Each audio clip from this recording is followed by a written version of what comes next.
안녕하세요. 뉴욕은 지금 일요일 저녁입니다. 오늘 날씨가 참 좋았는데요. 근데 원래 이맘때는 좀 더워야 되죠. 왜냐하면 미국에서 메모리얼 데이 위켄드가 현충이라고 약간 의미가 안 맞긴 하지만 비공식 여름의 시작이니까요. 해변도 공식적으로 문을 열고 수영할 수 있게 되고요. 각 가정의 수영장도 이미 한 일주일, 열흘 전부터 물 받아놓고 물이 좀 데워지길 기다렸다가 이번 주말에 물놀이를 시작하는데요. 근데 좀 서늘합니다. 완전 겨울옷은 아니지만 좀 두둑한 옷을 입고 다니는 사람들도 지금 어렵지 않게 만날 수 있으니까요. 지금도 뉴욕시 기온이 화씨로 55도, 섭씨로 13도 정도 됩니다. 외우기 쉬운 온도, 화씨로 61도, 섭씨로 16도 정도는 돼야 달리는 차에서 창문을 열어도 춥지 않고요. 식당 바깥에 야외 좌석, 알프레스코로 밥을 먹어도 체하지 않더라고요. 여름 날씨처럼 좀 따뜻하고 더운 날은 6월이 시작돼야나 만날 수 있을 것 같습니다. 미국의 현충일 Memorial Day, 공휴일이죠. 그래서 공휴일에 사람들이 해피 할리데이라고 인사를 많이 하는데요. Memorial Day는 해피한 날은 아니죠. 공휴일이니까 일 안 하니까 해피하긴 하지만 현충일 자체는 해피는 아니죠. 그래서 Memorial Day weekend에는 해피 할리데이 대신에요. Enjoy your holiday weekend라고 말하는 게 더 낫습니다. 연휴를 잘 즐기세요. 현충일하고는 상관없는 인사니까요. 그렇게 이번 주말로 미국은 비공식 여름이 시작됐습니다. 그로서리 스토어마다 난리구석이었죠. 집에서 바베큐 해야 되니까 숯도 사고 프로페인 가스 충전도 하고요. 아이스박스에 채워넣을 얼음들도 많이 사죠. 또 바베큐의 꽃, 고기 뭐 이런 거 사느라고 그쪽에 사람들이 엄청 많습니다. 한국 사람들은 LA 갈비 많이 먹죠. 요즘에 한국에서 요리하는 사람들이 이걸 LA 갈비를 요즘에 또 라갈비라고 부르더라고요. 하여튼 미국 사람들은 바베큐 하면 스테이크를 굽습니다. 랍스터 꼬리하고 새우 굽는 집도 있고요. 옥수수, 감자 이런 건 기본으로 들어가죠. 좀 간단하게 할 것 같으면 햄버거, 또 핫도그 이런 게 주 메뉴가 됩니다. 여러분의 내일 메뉴는 뭔가요? 한국에서는 한국이 낳은 누구 뭐 이런 얘기 되게 많이 하죠. 그렇게 좀 따라 해보자면 뉴욕이 낳은 가수, 세계적인 가수가 뭐 많이 있지만 피아노맨 빌리 조엘을 빼고 갈 수가 없습니다. 그런데 마음 아픈 소식이 있습니다. 그럼 벌써 마음이 쿵 하면서 빌리 조엘 죽었대? 이 생각부터 나죠. 그거는 아니니까 일단 안심하시고요. Billy Joel's daughter Alexa Ray reacts to singer's brain disorder diagnosis after he cancels all tour dates. 뇌에 무슨 질환이 생겨서요. 지금 콘서트 일정을 전면 취소했다는 소식입니다. 그래서 빌리 조엘의 딸 알렉사 레이 조엘이 인스타그램을 통해서 아버지에게 감사의 마음을 전했습니다. We love you and we got you pop. 우리는 아빠를 사랑하고 아빠와 항상 함께 있어요 라는 글과 함께 아버지하고 손을 잡고 있는 것 같은 흑백으로 된 그림을 같이 올렸습니다. 그리고 나서 My dad is the strongest and most resilient man I've ever known. 우리 아빠는 내가 아는 그 누구보다도 강하고 다시 일어날 수 있는 사람입니다. And he's entirely committed to making a full recovery with ongoing physical therapy treatments as he continues to regain his strength. 지금 계속해서 물리치료를 받고 있고 완전히 회복하기 위해서 전념을 다하고 있습니다 라고 얘기를 했는데요. 며칠 전에 빌리 조엘이 직접 자신의 인스타그램을 통해서 내가 지금 No more pressure hydrocephalus, 이게 두개골 안에 뇌 척수액이 이렇게 쌓이면서 뇌에 압력을 가하는 질환이라고 해요. 주로 65세 이상에게 이 질환이 발생하지만 수술을 하면 또 완치할 가능성이 있답니다. 그런데 빌리 조엘 측에서는 요즘에 일정이 너무 많아서 증상이 악화됐다고 밝혔는데요. This condition has been exacerbated by recent concert performances, leading to problems with hearing, vision, and balance. 최근에 공연을 하면서 병세가 악화됐습니다. 청력과 시력과 균형 감각에 문제가 생겼어요 라고 얘기를 했거든요. 일단은 콘서트로 사람들을 만나는 것도 좋지만 쉬어야 되겠죠. 그래서 내년 7월 3일까지 일정이 잡혀 있는데 다 취소됐습니다. 그중에는 또 뉴욕에 많은 팬들이 기대하고 있던 올 7월 18일 양키 스테디움에서 라드 스튜어트하고 합동 공연이 있었죠. 그거 취소됐고요. 8월 21일에는 뉴욕 매츠 구장 시티필드에서 스팅하고 합동 공연이 있었지만 그것도 취소됐습니다. 이 콘서트를 기다린 분들이 많이 있을 텐데요. 빌리 조엘 자신이 팬들에게 이런 메시지를 또 전했습니다. I'm sincerely sorry to disappoint our audience and thank you for understanding. 이 팬들을 실망시켜서 정말 죄송하고 그리고 또 이해해 주셔서 고맙습니다 라고요. 딸 알렉사는 팬들이 많은 메시지를 보내줘서 너무너무 감사하다라는 얘기를 하면서 아버지 빌리 조엘의 노래 Lullaby Good night my angel time to close 이렇게 시작되는 노래요. 이 노래의 가사로 메시지를 마무리했습니다.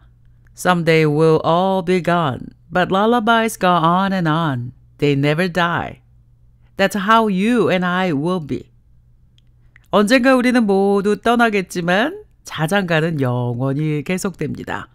결코 사라지지 않죠. 당신과 나는 그렇게 함께 할 거예요. 라는 가사를요. 롱아일랜드 뉴욕 출신 가수 빌리 조엘의 쾌유를 진심으로 팬들이 바라고 있는데요. 다시 그를 무대 위에서 피아노 치는 빌리 조엘의 모습을 볼 수 있길 바라봅니다.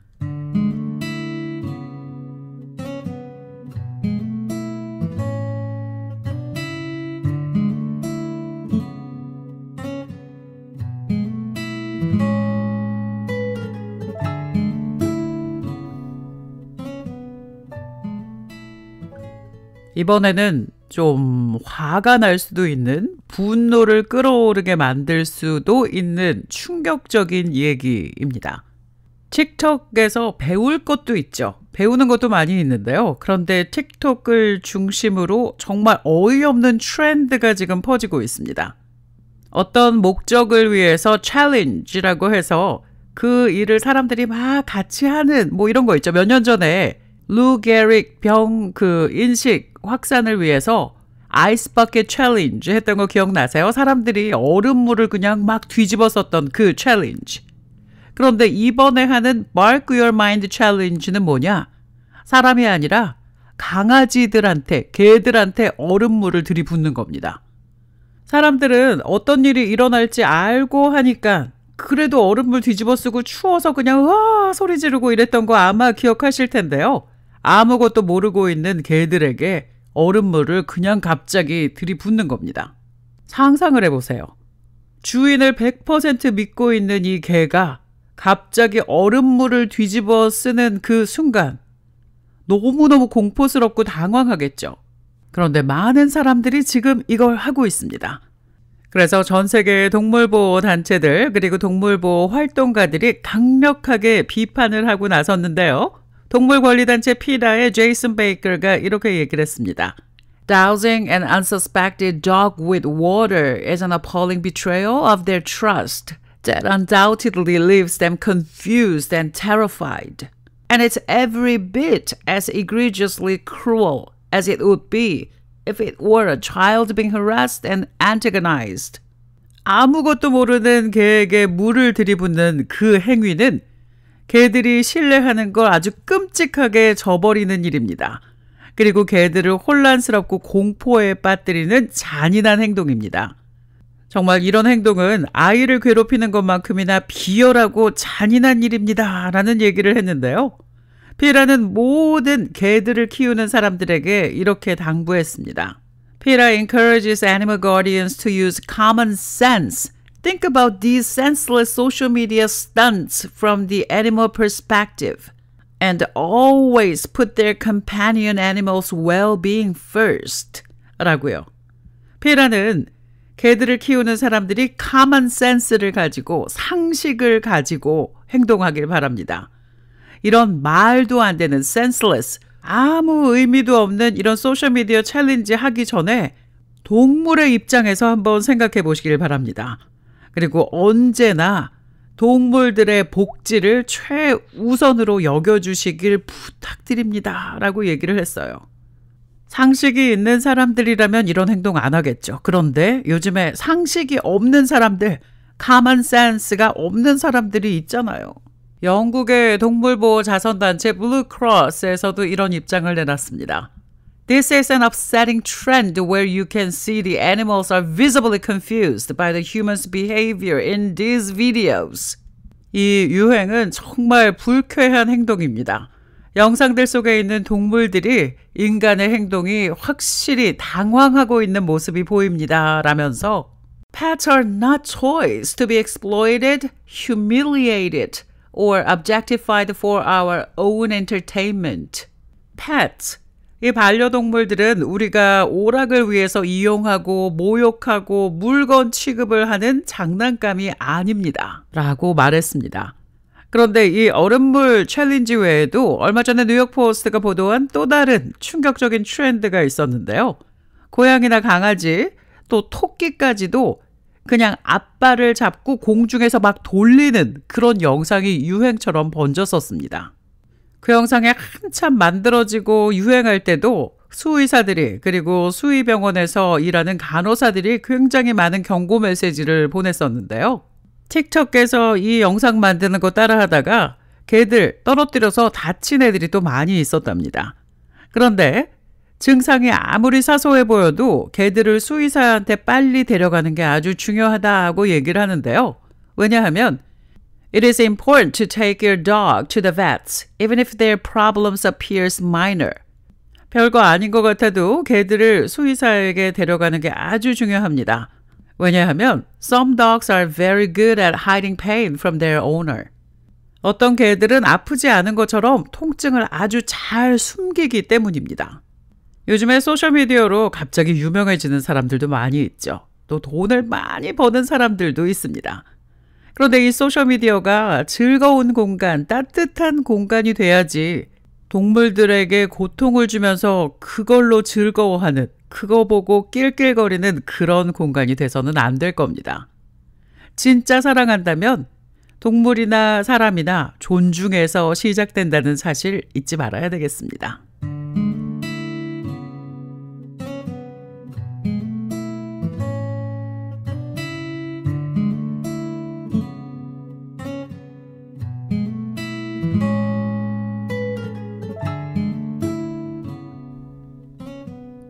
아마 저런 챌린지에 동참하는 사람들, 그래서 동영상을 만드는 사람들은 저렇게 깜짝 놀라는 거 귀엽잖아, 뭐 이런 얘기 할 수도 있습니다. 이게 무슨 학대냐, 뭐 이런 말도 하겠죠. 그렇지만 그런 사람들 정말 입장 바꿔놓고 한번 생각해보는 그런 기회를 가졌으면 좋겠습니다. 누가 예고도 없이 그냥 갑자기 얼음물을 확 뒤에서 부어버리는 거죠. 이렇게 개들이 순환을 당하고 있는데요. 이번 소식은 New home test can detect cancer. 집에서 암을 진단할 수 있는 이 진단기가 나왔습니다. 그런데 이게 만들어진 데는 누군가의 도움이 있었는데요. Thanks to adorable puppies who sniff it out. 바로 강아지들 덕분이랍니다. 강아지들이 그 냄새를 맡았기 때문에 이런 놀라운 기술이 만들어지고 있는데요. 이스라엘에 있는 바이오텍 스타트업 기업 Spotted Early가 이 일을 하고 있습니다.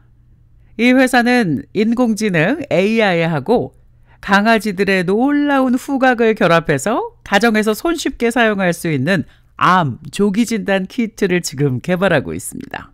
이게 사용법도 엄청 간단한데요. 집으로 이제 이 키트가 도착하면 마스크를 꺼내요. 이 마스크는 우리가 팬데믹 때 많이 썼던 N95 마스크처럼 생겼습니다. 그리고 마스크를 쓰고 3분 동안 숨을 계속 들이셨다 내셨다 들이셨다 내셨다 하면 내 폐에서 나온 공기 속에서 휘발성 유기화합물 VOCs들이 수집됩니다. 그러면 그 마스크를 다시 넣어서 우편으로 보내면 됩니다. 그러면 그 회사에서 그걸 받아서요, 전문적으로 훈련된 강아지들이 이제 열일을 하게 되는 건데요. 이 회사 직원들이죠. 우리 강아지들은 후각 수용체가 약 2억 5천만 개에서 3억 개에 달합니다. 인간보다 최대 10만 배나 더 예민한 후각을 가졌기 때문에 암이 만들어내는 특정한 냄새를 이 개들이 정확하게 탐지할 수 있습니다. 라고 얘기를 했는데요. 강아지들이 냄새를 맡으면 AI 플랫폼 루시드라는 게 실시간으로 초당 수천 개의 데이터를 분석해서 어떤 냄새, 어떤 암에 반응했는지를 판단합니다. 여기에 걸리는 시간은 몇 초밖에 안 된대요. 암을 더 빨리 발견해서 더 쉽게 치료하자, 이게 이 Spot It Early 회사의 목표라고 하는데요. 지금 미국에서 암 환자의 14%만 조기 진단을 받고 있습니다. 그리고 이 Spot It Early의 임상실험에서는 94%의 정확도를 보였다고 하는데요. 지금 제품 개발 막바지 단계에 있고 내년에 상용화를 목표로 하고 있답니다. 상용화되면 뭐해? 값이 비싸겠지. 그쵸? 그런데 그렇게 또 비싸지는 않아요. 암 유형별로 $250. 근데 한 가지 암이 아니라 여러 가지 암 테스트를 하면 또 패키지로 할인된 가격으로 제공될 예정이랍니다. 그리고 보험으로 커버되는 것도 지금 추진을 하고 있기 때문에 비용 부담도 좀 줄일 수 있을 전망인데요. 검진 가는 게 불편하거나 두려워서 검사를 미루는 사람들에게는 정말 좋은 대안이 될 수 있을 겁니다. 근데 이 개들 너무 일만 시키는 거 아닌가 이런 생각이 들 수도 있는데요. 이 강아지들은 하루에 몇 시간만 일하고 밖에서 놀고 간식도 먹고 사랑을 듬뿍 받고 있다고 해요. 이 회사에서 Our dogs are not lab animals. 우리 개들은 실험용 동물이 아닙니다. They are truly a part of the Spot It Early team. 진정한 Spot It Early 팀의 일원입니다. 라고 얘기했으니까 걱정 안 해도 되겠죠? 거기다 앞으로 이 기술로 암뿐만 아니라 Parkinson's disease, 파킨슨병, 그리고 여러 가지 바이러스병, 이런 질환까지 탐지할 가능성을 갖고 있다니까 이런 첨단 과학기술을 우리가 다 이용할 수 있도록 그때까지 건강을 잘 지키시길 바랍니다.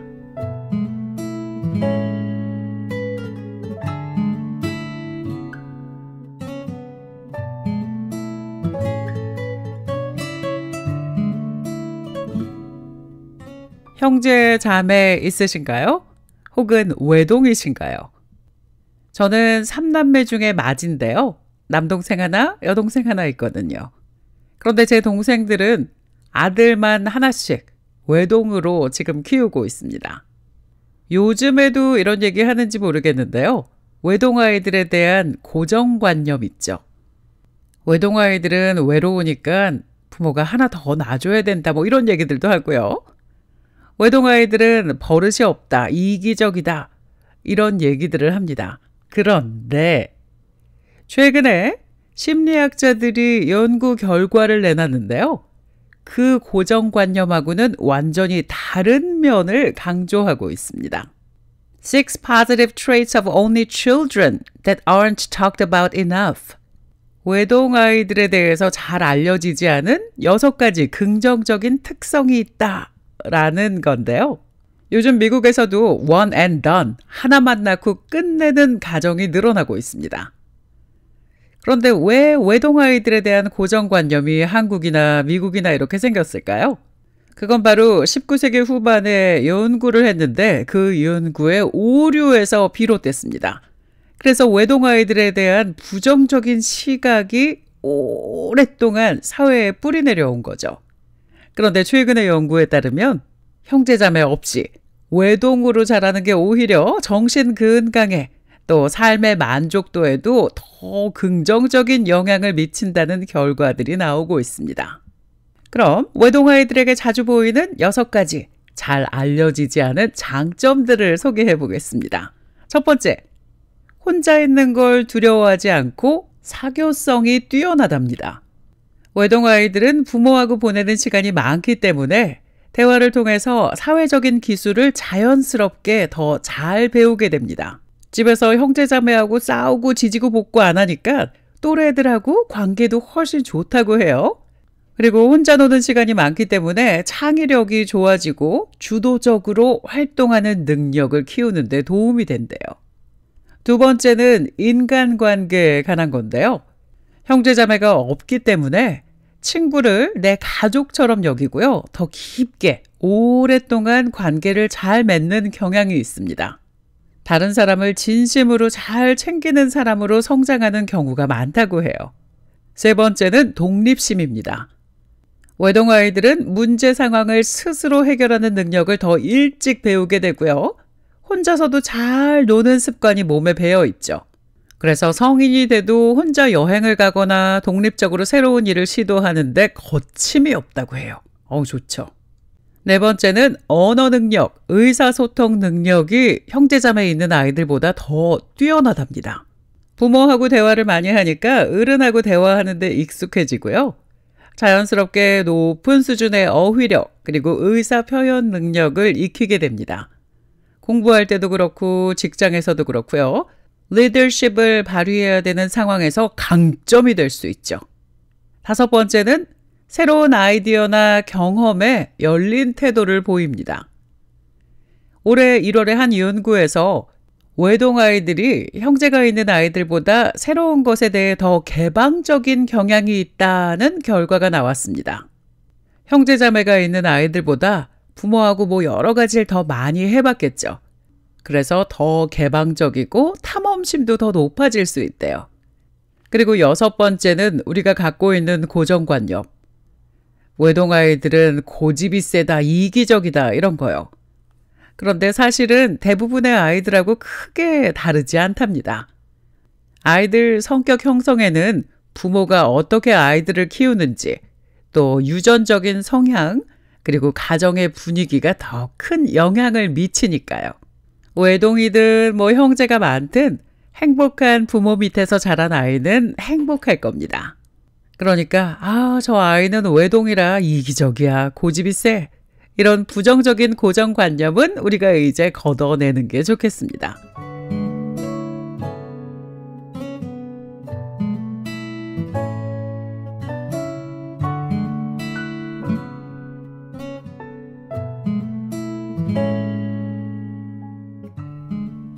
이번 소식은 여행을 자주 다닌다거나 저가 항공사를 자주 이용하는 분들께는 정말 유용한 팁인데요.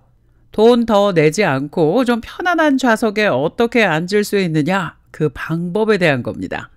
이 방법은 works every time, 항상 통한다라고 자신 있게 말하는 여행 전문가 일레인 푼이 얘기를 해줬는데요. 자세히 한번 들어보세요. 일레인 푼이란 사람이 인스타그램에서 여행 꿀팁을 공유하는 여행 컨텐츠 크리에이터입니다.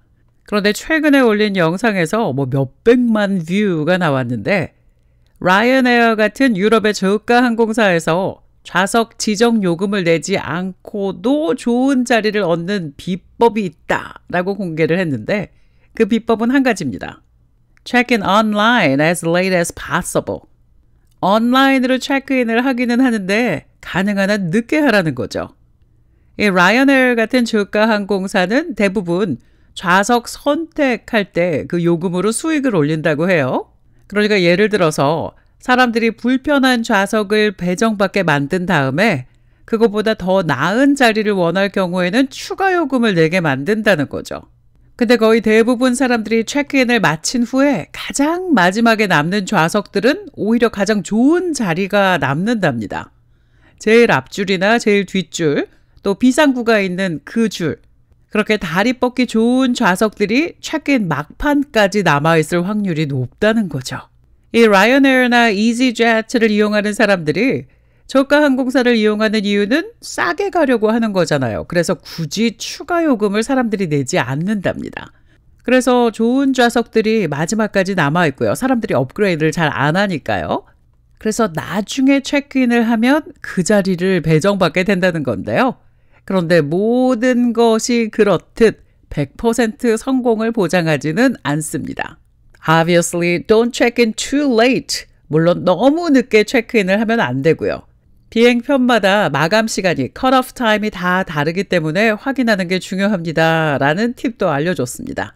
저가 항공 이용할 때 좌석 지정 요금을 내기 싫다면 체크인을 너무 빨리 하지 말고요. 그렇다고 또 너무 늦게는 말고요. 마감 직전에 온라인으로 한번 해보시길 바랍니다. 항공사별 마감 시간 반드시 확인하시고요.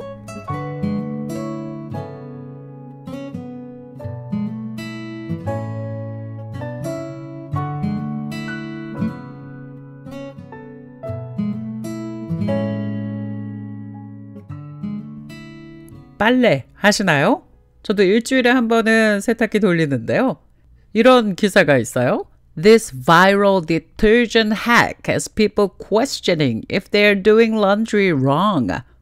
내가 여태까지 빨래를 뭐 또 잘못한 건가? 하는 생각이 들게 만드는 기사인데요. 요즘 소셜미디어에서 또 이 얘기가 뜨겁습니다. 평생 빨래 정말 많이 해왔는데요. 아무리 많이 해봤어도 또 누가 이렇게 하면 빨래가 더 하얗게 된다더라 뭐 이런 얘기하면 우리가 또 솔깃해지죠. 요즘에 소셜미디어에서 하는 얘기는 세제 사용 방식에 관한 겁니다. 한 여성이 남자친구가 세탁하고 있는데 이렇게 봤더니 세제 뚜껑이 없어졌대요. 세제 뚜껑 어디 갔어? 그랬더니 남자친구가 Oh, I just fill it up and throw it in. 뚜껑에 세제를 넣어서 통째로 세탁기에 넣었어. 뚜껑채로 지금 세탁기가 돌아가고 있는 거죠. 그랬더니 이 여성이 이거 정말 정신 나간 것 같지 않아요? 라고 적었는데 댓글에서 뜻밖의 반전이 일어났습니다. 수많은 사람들이 이 방법을 옹호하기 시작한 건데요.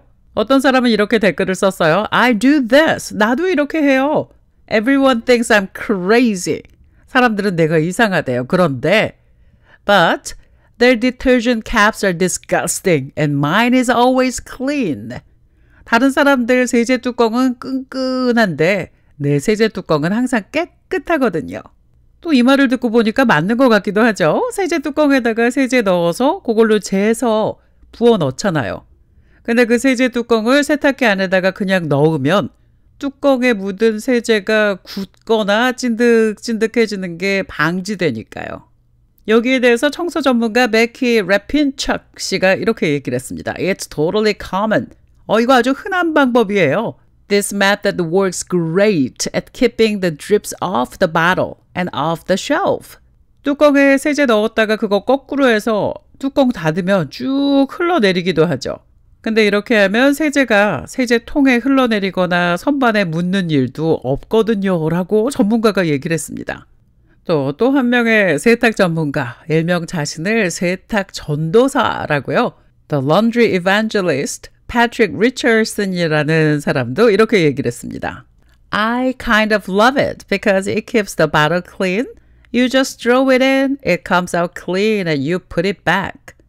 나도 이 방식 좋아합니다. 세제통도 깨끗하게 유지하고 뚜껑도 세탁되고 세탁 후에 다시 닫으면 됩니다. 라고 얘기를 했지만 주의사항도 있습니다. 뚜껑이 단단하거나 날카로운 경우에는 옷을 손상시킬 수도 있고요. 세탁기가 고장날 수도 있대요.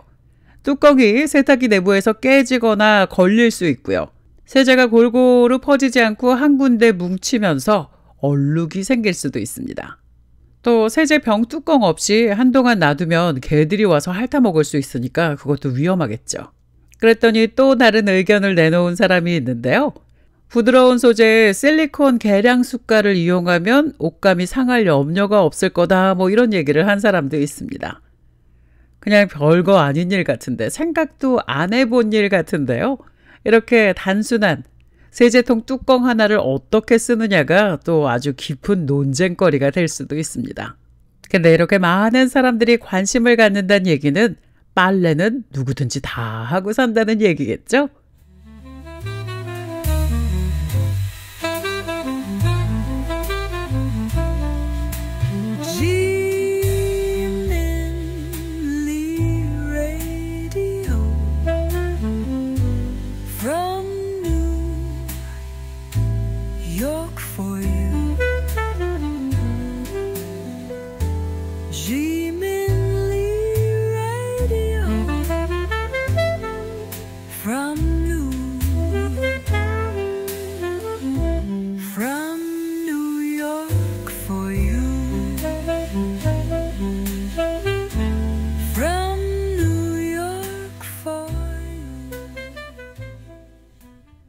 여러분은 지금 지민리 라디오를 듣고 계십니다.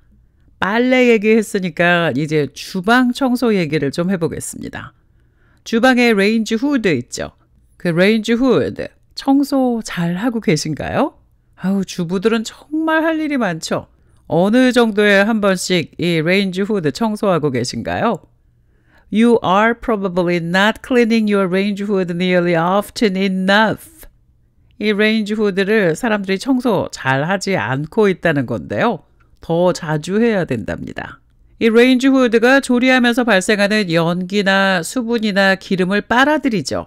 그걸 필터해서 주방의 공기를 깨끗하게 유지해 줍니다. 그런데 그 과정에서 기름이나 먼지가 후드 안에 그리고 위로 아래로 막 쌓이게 됩니다. 그래서 청소를 잘 해주지 않으면 문제가 생기는데요. 첫 번째, 기름 화재 위험이 있습니다. 쌓인 기름이 불꽃하고 만나면 금방 불이 확 붙을 수 있고요. 두 번째, 필터가 막히면 오염된 공기가 계속 순환되기 때문에 호흡기 문제가 생길 수 있습니다. 세 번째는 오래된 기름 찌꺼기가 음식에 떨어지면 박테리아하고 곰팡이가 유발되면서 먹으면 식중독 걸릴 수 있습니다. 그리고 네 번째는 음식물 찌꺼기가 거기에 계속 켜켜이 쌓여 있으니까 바퀴벌레 불러들이고 쥐도 끌어들일 수 있습니다. 그럼 얼마나 자주 청소를 해줘야 되느냐? 한 달에 한 번은 해야 된대요. 그런데 요리를 자주 할수록 더 자주 청소하는 게 좋고요. 사실 자주 닦아주면 기름이 덜 쌓이니까 청소가 훨씬 쉬워지고 청소 시간도 짧아질 겁니다. 근데 자주 한다는 게 말이 쉽지 그게 또 그렇게 잘 안 되죠. 왜냐하면 일단 전원을 빼야 되고요. 바깥에 기름때, 먼지 이런 거 닦아줘야죠. 그리고 안쪽에는 물하고 식초 섞어서 그걸로 이렇게 닦아주면 좋고요. 필터 빼내야죠. 필터를 분리해서 세제 섞은 뜨거운 물에다가 한 30분 정도 불려줘야 됩니다. 그리고 나서 부드러운 브러쉬로 살살살살살 문지른 후에 완전히 건조시켜주고요. 근데 필터가 탄소 필터라면 그거는 교체해줘야 됩니다.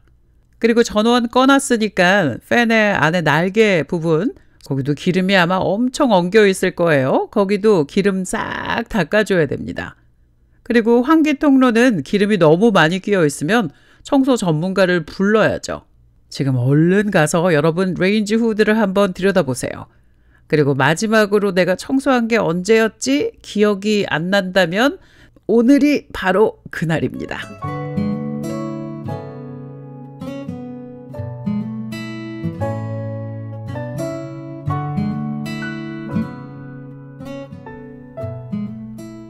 한국 집에는 신발 신고 들어가는 집이 없죠. 100% 없다고 봐도 될까요? 그런데 미국 집에선 신발 신고 들어가는 집들도 있습니다. 벗는 집들도 물론 많이 있어요. 그런데 신고 들어가는 집들도 있죠. 뭐 그 사람들 신발 신고 사는 것까지 우리가 뭐라고 어떻게 할 순 없지만 내 집에 손님 올 때 사람들 신발 좀 벗고 들어왔으면 좋겠는데 생각해 보신 적 있을 겁니다. 그럼 손님에게 신발을 좀 벗어달라고 얘기하는 게 실례일까요? Is it rude to ask a guest to take their shoes off? 글쎄요, 여러분은 어떻게 생각하세요? 그렇게 말하는 게 실례일까요? 최근에 뉴욕 타임즈에서 Guide to Partying Without Regrets라는 이야기를 실었습니다. 후회 없이 파티하는 방법이라고요. 그리고 그 내용 중에 손님에게 신발 벗으라고 요구하지 말라는 얘기가 있었습니다. 그랬더니 미국 안에 다양한 커뮤니티, 특히 에이시안 커뮤니티에서 내 집에 들어오는 손님에게 신발 벗으라고 요구하지 말라니 그 말 자체가 무례하다는 반응이 나왔습니다. 일단 에이시안계 사람들은 그렇게 생각하고 있지만 파티 플래너 레베카 가드너라는 사람은 타임즈하고 인터뷰를 하면서 이렇게 얘기했습니다. Please don't ask people to take off their shoes when entering your apartment. It's rude. 사람들이 당신 집에 들어올 때 신발 벗으세요 라고 하지 마세요. 그거 아주 무례한 행동입니다. 라는 말을 했고요. 유명한 셰프 라밀리 누먼이라는 사람도 When you invite people into your home, you need to let go. 사람들을 집으로 초대했다면 그냥 편안하게 두는 게 좋습니다. 라고요. 손님한테 이거 해라, 저거 해라, 이거 하지 말아라, 저거 하지 말아라. 이런 얘기하는 게 호스트로서 예의가 아니라는 건데요. 사실 집안에 들어갈 때 신발 벗는 건 개인의 취향이 아니죠. 위생, 예의, 또 문화적인 전통까지 반영된 행동입니다. 그래서 아시안계 사람들은 집에서 신발을 거의 다 벗죠. 에리케 전문가 세라 제인 호우라는 사람은 나는 집에서 신발을 신어본 적이 없습니다.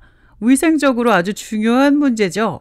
그러면서 식당이나 마트나 화장실이나 길거리를 다 거쳐온 신발이 얼마나 많은 세균을 가지고 있는지 생각해 보면 Taking your shoes off is a no-brainer. 신발 벗는 건 당연한 겁니다. 라고 말했습니다. 실제로 2023년에 맨하튼의 Upper East 지역에서 실시된 연구에 따르면 사람들의 신발과 실내 바닥 또 카펫 등에서 이콜라이 균이 발견됐대요. 이콜라이는 복통이나 설사, 구토를 유발할 수 있는 위험한 세균, 대장균입니다. 또 위생을 넘어서 종교적으로도 역사적으로도 신발 벗는 게 존중의 표현이기도 하죠. 불교나 힌두교, 이슬람교, 시크교, 자이나교 이런 다양한 종교에서는 성전에 들어갈 때 반드시 신발을 벗습니다. 그래서 필리핀스 출신의 풀브라이트 장학생 호세 산토스 알디비아라는 사람이 이런 말을 했습니다. Taking your shoes off shows a sense of deference to other people's homes. 신발을 벗는다는 건 다른 사람의 공간에 대한 존중을 나타내는 행동입니다. 라고요. 또 비슷하게 이란계 미국 작가 포로시스타 칵포어라는 사람도 신발 벗는 건 우리 커뮤니티에서는 협상의 여지가 없는 기본 예절입니다. 라면서 There are basic rules and no shoes is the most basic, truly the bare minimum. 지켜야 할 기본이 있죠. 그중에서 신발 벗는 거 정말 최소한의 예절입니다. 라고 말했습니다. 그러니까 결론은 집주인은 내 자신의 공간을 청결하게 그리고 안전하게 유지할 권리가 있죠. 그리고 손님은 집주인의 공간, 그 공간의 규칙을 존중해 줘야 되는 예의를 차려야 됩니다. 만약에 누군가가 신발을 벗어달라고 부탁을 한다면 그건 무례한 게 아니라 문화적으로 위생적으로 배려일 수 있다라고 결론을 짓고 있는데요. 혹시 우리 집에 외국 사람 손님이 왔는데 신발을 벗지 않고 그냥 막 들어와서 불편했던 경험 있으신가요? 저는 크리스마스에 친구들을 집에 많이 초대하는데요. 초대장 끝에다가 신발을 벗어야 되니까 양말은 예쁜 걸로 신고 오시길 바랍니다. 그렇게 쓰거든요.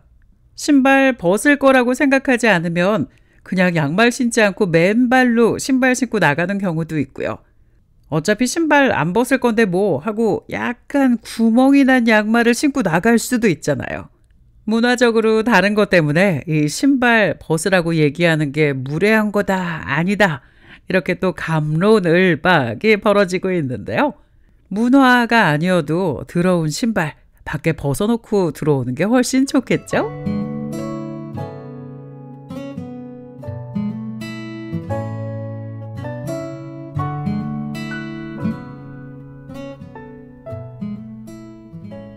아까 가정용 암 진단 키트에 대해서 얘기했었죠. 개들이 냄새 맡는 거요. 그런데 암에 관한 이야기가 있습니다. People are increasingly dying from cancer due to alcohol. This group is most at risk. 최근에 미국 전역에서 암으로 인한 사망률이 점점 증가하고 있다는 새로운 연구 결과가 나왔습니다. 그런데 이유는 due to alcohol, 술 때문에요. 이 술이 암으로 사망하는 주요 원인 중에 하나다라고 지목했습니다. 이번 연구에 따르면 Alcohol-related cancer deaths, 술하고 관련된 암 사망자 수가 1990년에는 한 해에 12,000명이었는데요. 2021년에는 23,000명을 넘어섰습니다. 2배 가까이 늘어난 거죠.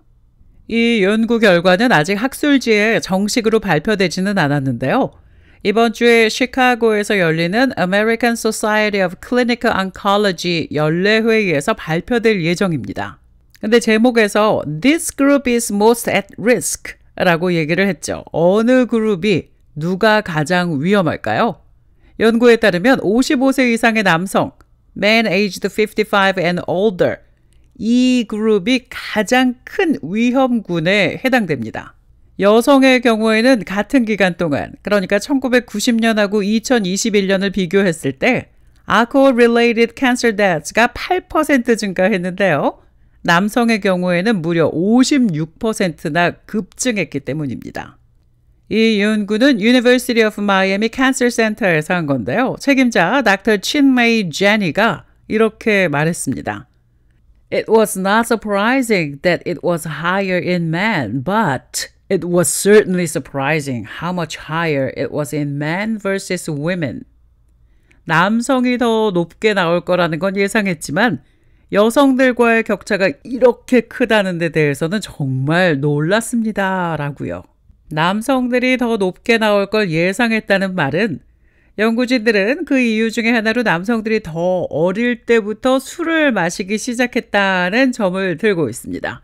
장기적으로 음주의 영향이 축적됐다는 거죠. 그러니까 술이 발암물질이라고 해서 젊었을 때 바로바로 영향을 주지는 않죠. 그렇지만 계속 술을 마시면 나이가 들면 들수록 효과가 누적되니까 몸에 영향이 미쳐집니다. 이미 잘 알고 계시겠지만 술이요. International Agency of Research on Cancer, 국제암연구소에서 그룹 1 carcinogen, 1급 발암물질로 지정했습니다. 그래도 감이 잘 안 온다면 담배가 1급 발암물질이고요. 성면이 1급 발암물질입니다. 이 술이 입, 목, 식도, 간, 대장, 그리고 유방암까지 포함해서 적어도 6가지 종류의 암하고 연관이 있다라고 밝혀졌는데요. 많은 사람들이 한두 잔 정도는 괜찮겠지라고 생각하지만 사실은 moderate drinking, 적당한 음주조차도 암 위험을 높일 수 있습니다. 그런데도 불구하고 여전히 많은 사람들이 술하고 암 사이의 연관성을 잘 모르고 있다는 게 문제죠. American Association for Cancer Research가 작년에 2024년에 발표한 보고에 따르면 전체 암 사례 중에 5% 이상이 술과 관련돼 있지만 미국인의 절반 이상 51%가요. 술이 암 위험을 높인다는 사실을 아예 모르고 있습니다. 그래서 보건당국에서는 술병에도 담뱃갑에 있는 것처럼 경고 문구를 더 강력하게 표시해야 된다. 또 국민들에게 알코올의 위험성에 대해서 교육을 확대해야 된다. 이런 주장도 하고 있습니다. 담배가 암하고 연관이 있다는 건 많은 사람들이 알고 있지만 술에 대해서는 그런 인식이 거의 없다는 거죠. But for alcohol, that awareness isn't there 이라고 얘기를 했는데요. 혹시 아직까지도 술을 즐기고 계시다면 즐길 거리를 다른 걸로 좀 돌려보시는 게 좋겠습니다. 암하고 연관이 된다는데 알면서 계속 술을 내 몸에 넣을 수는 없으니까요.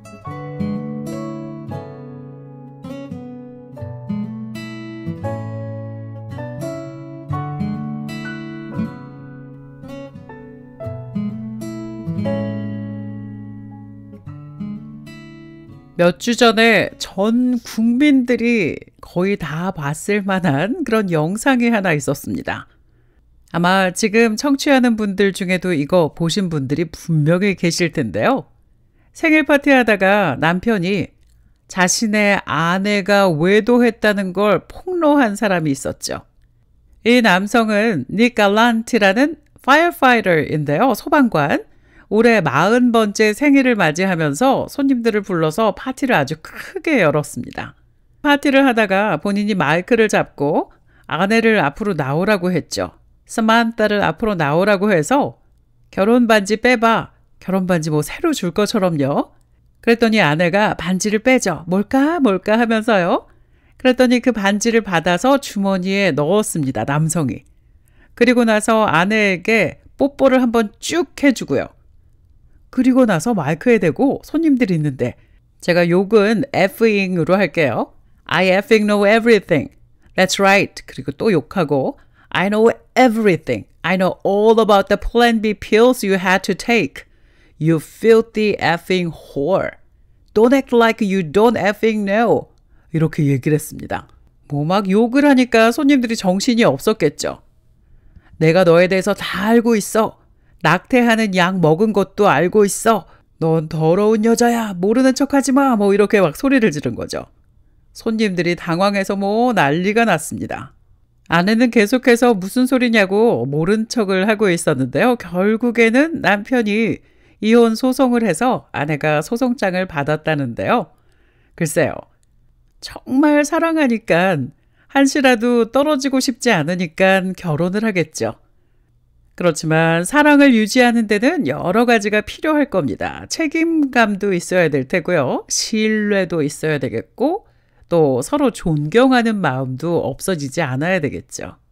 그리고 또 한 가지는 진실은 어떻게든지 결국에 드러나기 마련이겠지만 그 진실을 전하는 방식이 사람들 다 모인 자리에서 꼭 그렇게 해야만 했을까?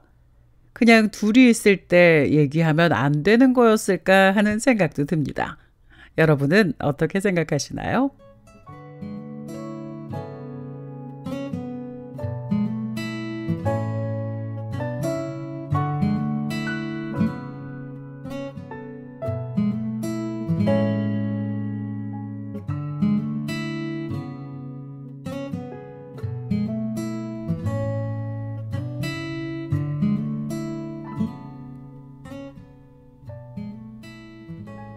부자나 가난한 사람이나 동양 사람이나 서양 사람이나 똑같이 하는 행동 중에는 잠자는 거 들어가죠. 그런데 잠은 자지만 어떻게 자느냐, 어떤 자세로 자느냐 이건 또 다 다르겠죠. What type of sleeper are you? 당신은 어떤 자세로 잠을 자고 있나요? Here are the benefits of each. 잠자는 자세에 따라서 건강에 미치는 영향이 또 다 다르다는데요. 천장을 보고 딱 누워서 자는 사람도 있을 테고 엎드려서 자는 사람들도 있죠. 또 왼쪽이나 오른쪽으로 자는 사람들도 있는데요. 이게 어떤 자세가 다 좋다라고 할 수도 없고 또 다 나쁘다라고 할 수도 없습니다. 일단 첫 번째는 left side sleeping, 왼쪽으로 모루 자는 건데요. 이게 건강에 가장 좋은 자세래요. 이유는 위장하고 식도 위치 때문입니다. 역류성 식도염이나 소화불량을 완화해 주고요. 또 임산부들한테도 왼쪽으로 자는 게 좋대요. 간에 가는 압력도 줄여주고 심장, 태아, 자궁, 신장, 간의 혈류를 개선해 줍니다. 또 고혈압이 있는 사람도 왼쪽으로 자는 게 좋고요. 코골이 문제가 있는 사람도 왼쪽으로 자는 게 훨씬 도움을 볼 수 있습니다. 두 번째는 right side sleeping, 오른쪽으로 모루 자는 건데요. 심장 질환이 있다면 오른쪽으로 자는 게 좋습니다. 왼쪽으로 자면 심장이 이렇게 눌릴 수 있잖아요. 평소에는 괜찮은데 심장 질환이 있다면 심장을 누르는 것보다는 오른쪽으로 자는 게 더 낫죠. 그리고 back sleeping, 천장을 보고 등을 바닥에 대고 자는 거요. 이건 척추 건강에 가장 좋은 자세입니다. 자연스럽게 척추 정렬을 도와주기 때문에 허리 통증이 예방되죠. 근데 단점도 있습니다. 코를 많이 고는 사람들, 그리고 sleep apnea, 수면 무호흡증이 있다면 악화될 가능성이 있거든요. 그리고 마지막 네 번째는 stomach sleeping, 엎드려 자는 겁니다. 배를 아래로 하고요. 이게 제일 안 좋은 자세죠. 척추에 무리가 가고요. 척추뿐만 아니라 목까지도 아파집니다. 엎드려 자는 자세는 장점이 하나도 없어요. 그런데 수면 자세를 통계로 내보니까 왼쪽이나 오른쪽으로 모루 누워 자는 사람들이 74%로 제일 많았습니다. 그리고 완전히 누워서 등을 딱 대고 천장 보고 자는 사람들은 10%밖에 되지 않았고요. 장점은 하나도 없는 엎드려서 자는 사람이 16%나 됐습니다. 그러니까 결론을 내보자면 일단 엎드려 자는 건 안 되고요. 소화불량이나 역류성 식도염, 그리고 임신 중이라면 왼쪽으로 자는 게 좋습니다. 심장질환이 있다면 오른쪽으로 자는 게 더 편안할 수 있고요. 척추를 쫙 펴주고 허리 건강을 원한다면 등을 딱 붙이고 천장 보고 자는 게 좋습니다. 지금 내가 어떤 자세로 잠을 자고 있는지 한번 잘 생각해 보시고요. 건강에 좋다는 걸로 조금씩 바꿔보시면 좋겠습니다.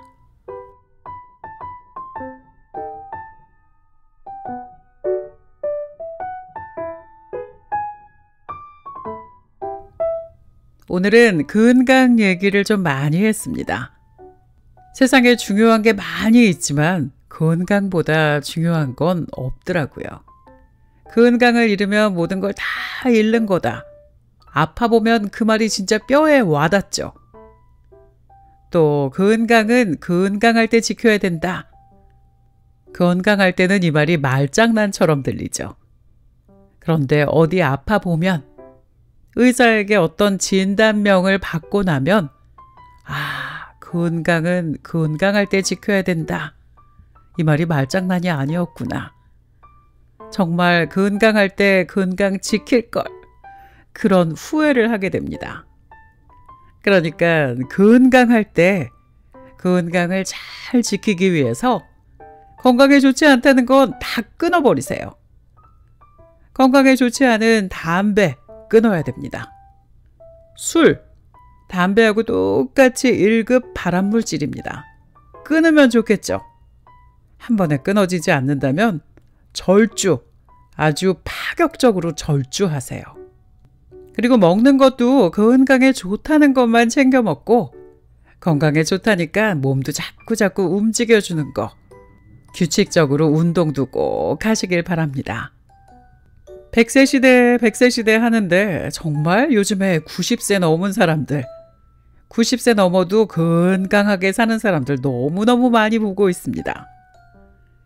또 신문에는 117살이니 110살이니 뭐 이런 사람들의 이야기도 나오죠.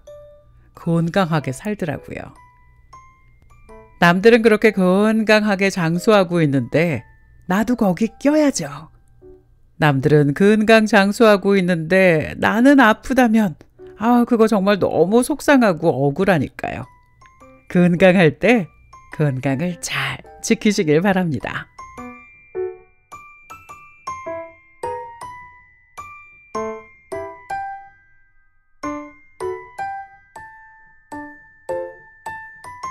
내일은 또 유익한 정보들 그리고 재미있는 이야기들로 돌아오겠습니다. 청취해 주셔서 고맙습니다. 지민리 라디오였습니다.